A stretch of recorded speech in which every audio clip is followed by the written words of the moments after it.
அதாவது தூத்துக்குடி மாவட்டம் எட்டயபுரம் அருகே இனாம் அருணாசலபுரம் சோமாலைப்பட்டி இடையில் செயல்பட்டு வரும் ஜாஸ்மின் என்ற பட்டாசு உற்பத்தி ஆலையில் பயங்கர தீ விபத்து ஏற்பட்டுள்ளது. இந்த தீ விபத்தானது திடீரென பட்டாசுகள் வெடித்து சிதறும் சத்தம் கேட்டுள்ளது. அந்த அருகில் உள்ள கிராமத்தில் உள்ளவர்கள் அதனை உடனடியாக ஓடி சென்று பார்த்துள்ளார்கள்.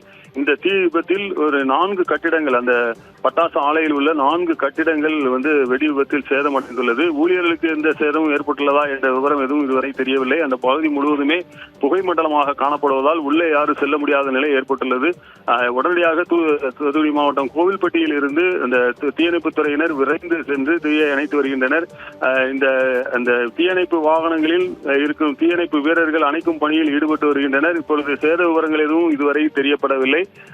கோவில்பட்டி அருகே இவ்வாறான தீ விபத்துகள் அண்மை காலமாக தொடர்ந்து நடைபெற்று வருகிறது. இதுபோன்ற தீ விபத்துகளை தடுப்பதற்கு தேவையான அனைத்து ஏற்பாடுகளையும் செய்து தர வேண்டும். மேலும் அந்த எட்டயபுரம் பகுதியில் மற்றும் அதை சுற்றியுள்ள பகுதிகளில் ஏற்படக்கூடிய தீ விபத்துகளை தடுப்பதற்கு அங்கே ஒரு தீயணைப்பு நிலையம் ஒன்று அமைக்கப்பட வேண்டும் என்பதாகவும் பொதுமக்களிடையே கோரிக்கை எழுந்துள்ளது.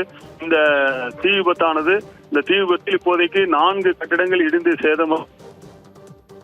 ஆலையில் 10க்கும் மேற்பட்டவர்கள் அந்த இடத்தில் வேலை பார்த்தார்கள் என்று கூறப்படுகிறது.